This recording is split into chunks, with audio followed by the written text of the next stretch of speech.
Are you joking me, man? It's in the bloody sea. Look at this. Near this spot, Captain James Cook met his death February 14, 1779. So, the person who literally changed the fate of Hawaii was brutally murdered on Valentine's Day. Welcome to the jungle. So this trail is leading to the homage of a prominent figure. I'm falling apart. In the history of Hawaii. Follow me. But first, let's have a look at this vehicle. One of the thousands in the long history of disintegrated vehicles in Hawaii. Cook's ships are the first documented European vessels to have visited the Hawaiian Islands. Now, upon arrival, Cook and his crew were actually viewed as gods by some of the local Hawaiians. And in the beginning, they exploited this fact and took good advantage of this misbelief. This belief was reinforced by the fact that a lot of Hawaiians were dying because of the European germs. Now, at one point, a member of Cook's crew also died, which basically proved to the Hawaiians that the pesky Europeans were mere mortals. The bay next to this area is called Kealakekua Bay. And this is the spot where Captain Cook was finally murdered by the Hawaiians. You see, the Hawaiians got a little bit tired of all the exploitations and the attitude of the Europeans. So at one point, Captain Cook was departing from the bay. They stumbled upon bad weather, unfortunately, and they had to go back in order to make repairs to the ship.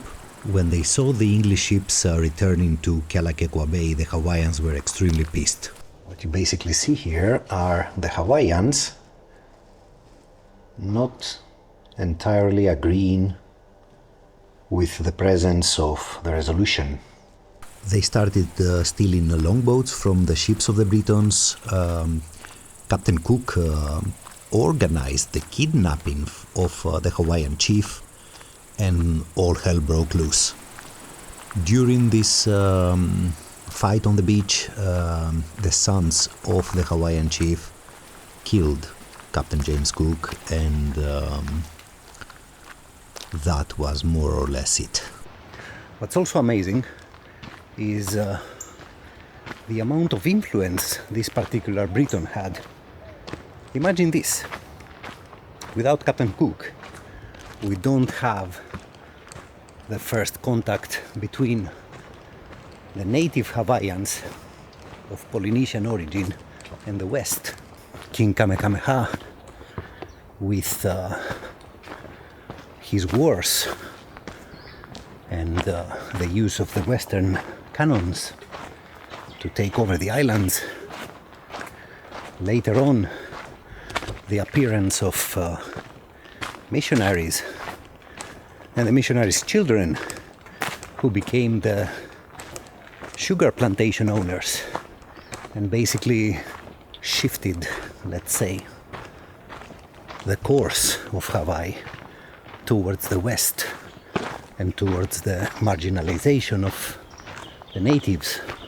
And of course, let's not forget Pearl Harbor. Let me tell you, this has been rough. Listen to these birds, man. These birds are all over this island and make this fascinating song when the sun goes down.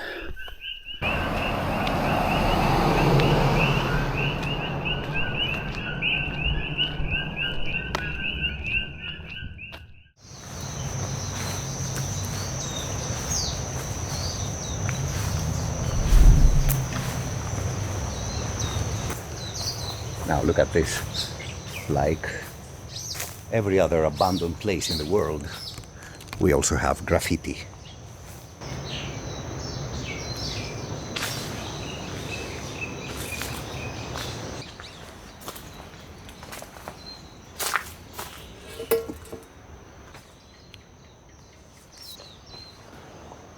Does somebody live here? There is a possibility of somebody actually spending their nights here. I bet this was once some sort of resort.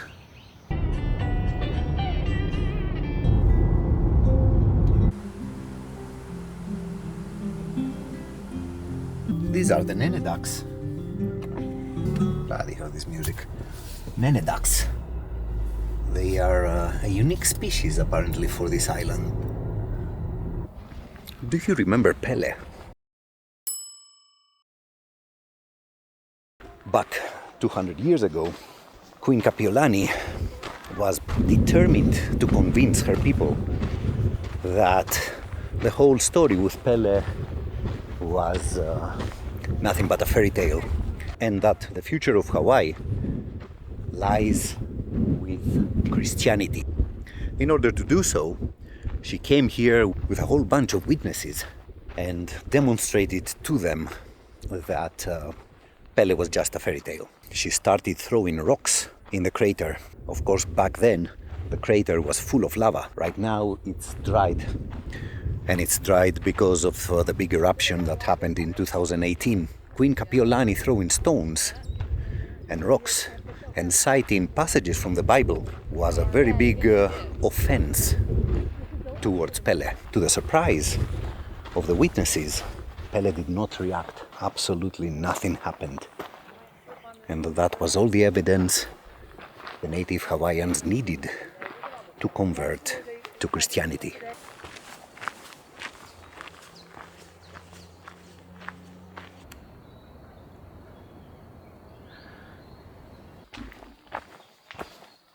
So this is the crater where the old Hawaiian queen decided to throw rocks and challenge Pele.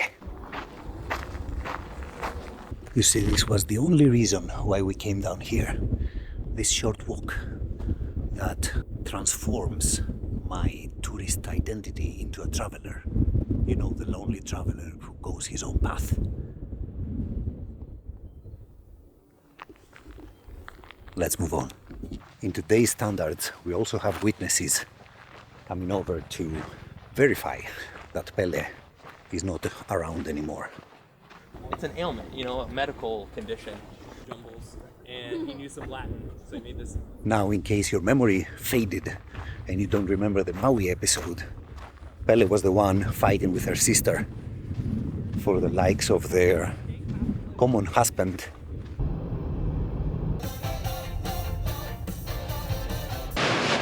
A fountain of lava more than 100 feet high, telephone poles lighting up like matchsticks, and this time-lapse video shows a house being consumed by molten rock. These are the haunting images of Kilauea unleashing its fury. Up here in the helicopter, you can really see the destruction down below. You don't see any firefighters down there because there is nothing they can do. This is an unstoppable force. Just look at this.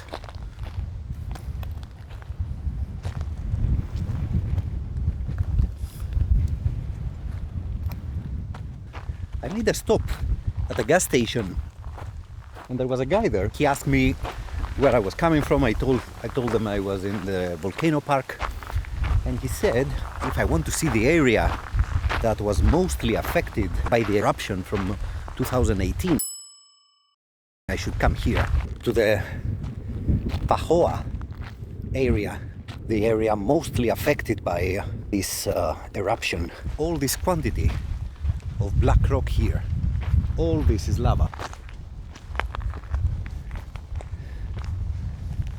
Just look at it, man. I mean, imagine having your home up there and suddenly seeing this river of fire storming upon you.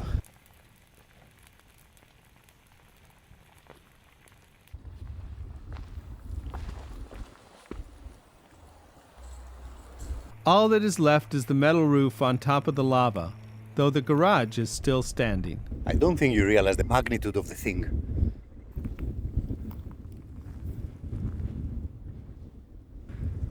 This here is part of the thing, part of the landscape now. There is a bloody cactus Just look at this man. Talking about life re-erupting.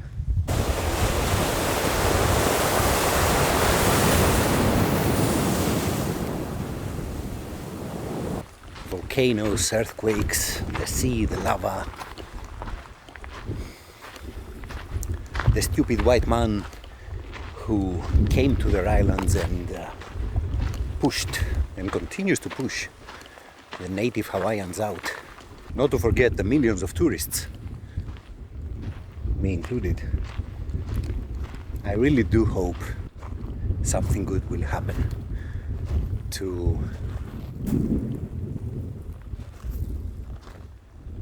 the native people from these islands.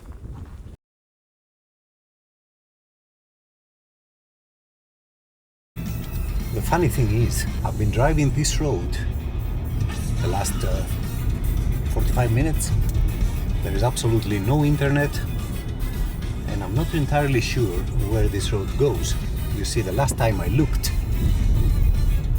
on the maps, it was a dead end. This is anything but a dead end. Anyway, let's move on.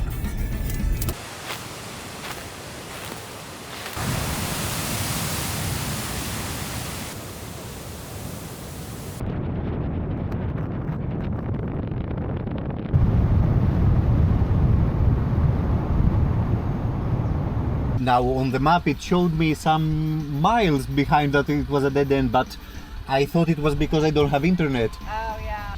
And if I want to go back, for example, to direction of Hilo, then I need to go that way. Thanks a lot. Bye bye. On a Monday, I was arrested. On a Tuesday. Good morning. So here we go again. This is the last day. Let's make the most of it.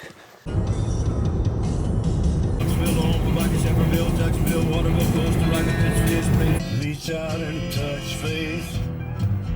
Let me show you something. This vast lava land is full of goats. Now a lot of them collide with the passing cars.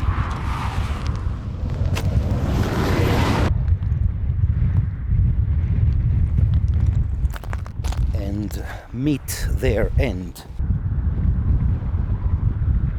Now let me tell you, I came to the visitor center in Mauna Kea. That's the tallest mountain in Hawaii.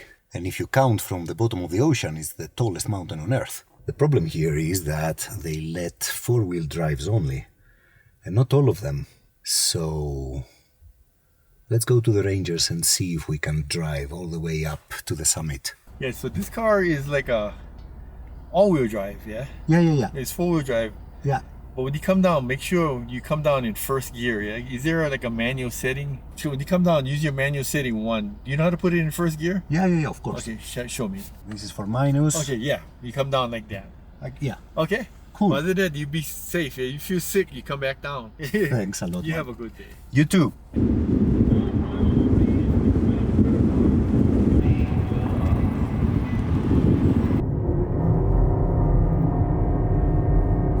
They crucified my Lord.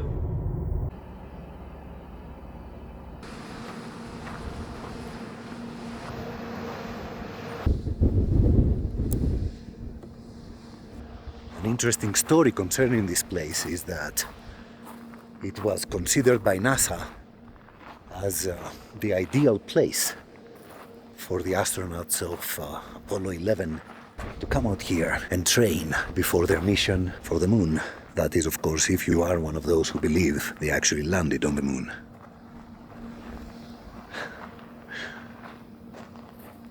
Now, what do you reckon? Is this scenery moon-likey?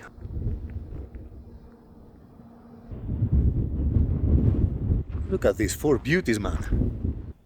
That beauty is open.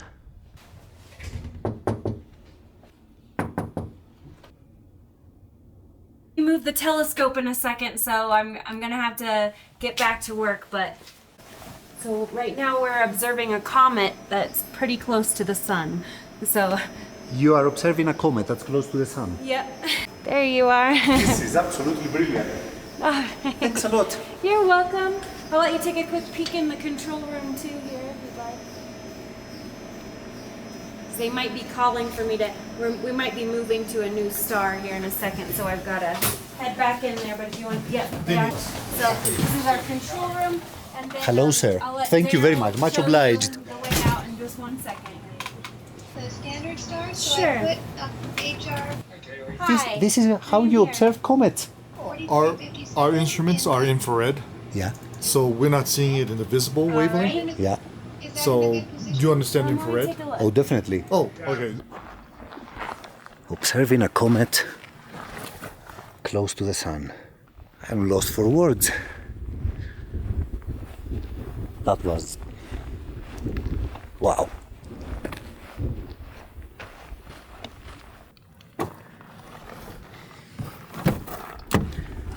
Yeah. Look at all these clouds, man. I cannot believe it. This area is constantly covered by clouds.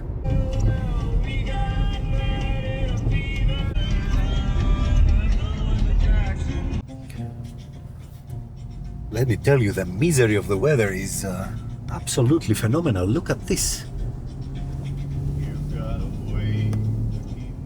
Where is the sunny Hawaii that they promised? World famous stuff here, guarded by a proud rooster.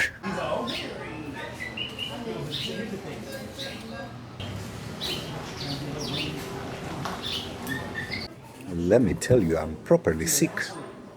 Anyway, quite happy about the whole NASA telescope entry. I'm still very surprised this woman actually opened the door for me. Wow. Anyway, I will eat, head down to Hilo, and then go home. I don't feel good at all.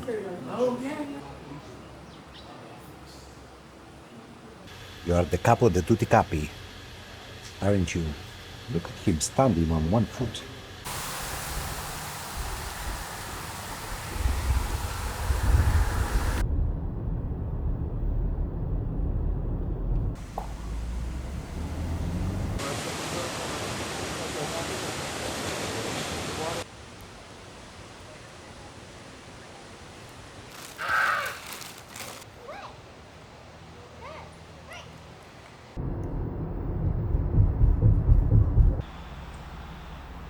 Look at this, man.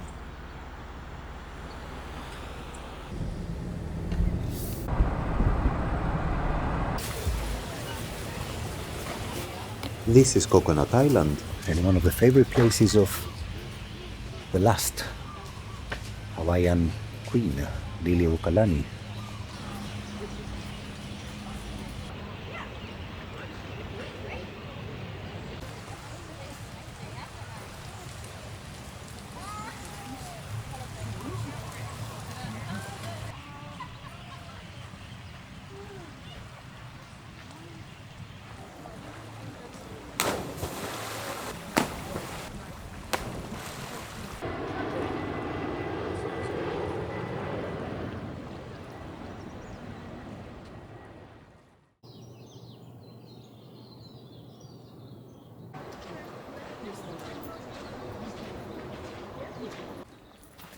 Good morning from the Big Island. Today we are flying back, and I'm sick as hell. We do have 4 hours till the flight, so I made a stop at this place. This is considered holy ground for Hawaii and Hawaiians, so let's have a look respectfully.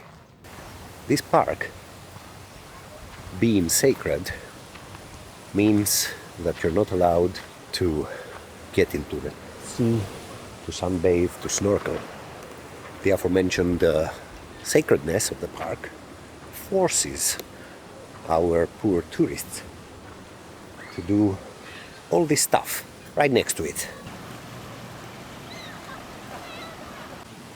Now, let me explain to you a couple of stuff that were taking place here. You remember we talked about the caste system in ancient Hawaii. When somebody, a woman for example, would eat pork or would eat a banana, that was a taboo. And taboo, the word for taboo in Hawaiian is kapu. Kapu, keep off wall. So all the kapu people, in order to save their lives basically, because a lot of them were killed as a punishment, would run to places like this, to a sacred place like this one, swim in the sea, and then their sins would be pardoned. And these are exactly the things that Queen Kapiolani, was it? That queen, the favorite queen of Kamehameha, that was exactly the thing she managed to break.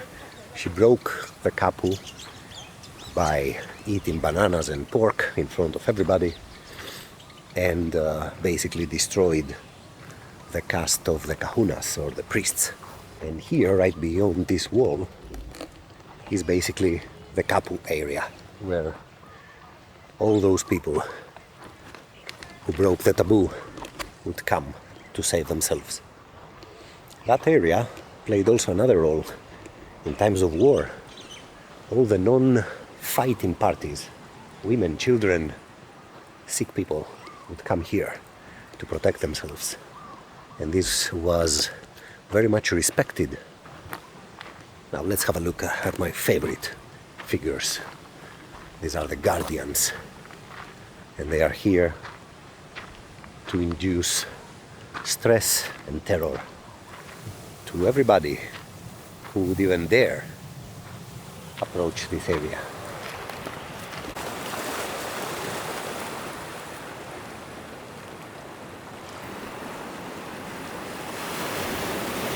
Look at her, looking at the tourists and disapproving of almost every action. So imagine the sinners walking through this entire area after a long swim. Here, however, was the absolution.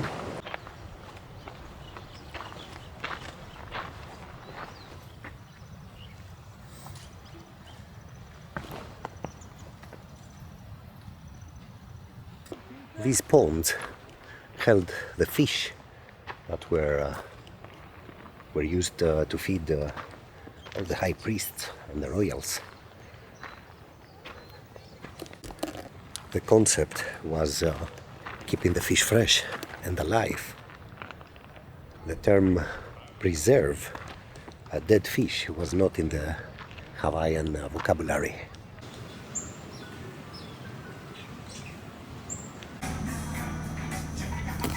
Breakfast of champions.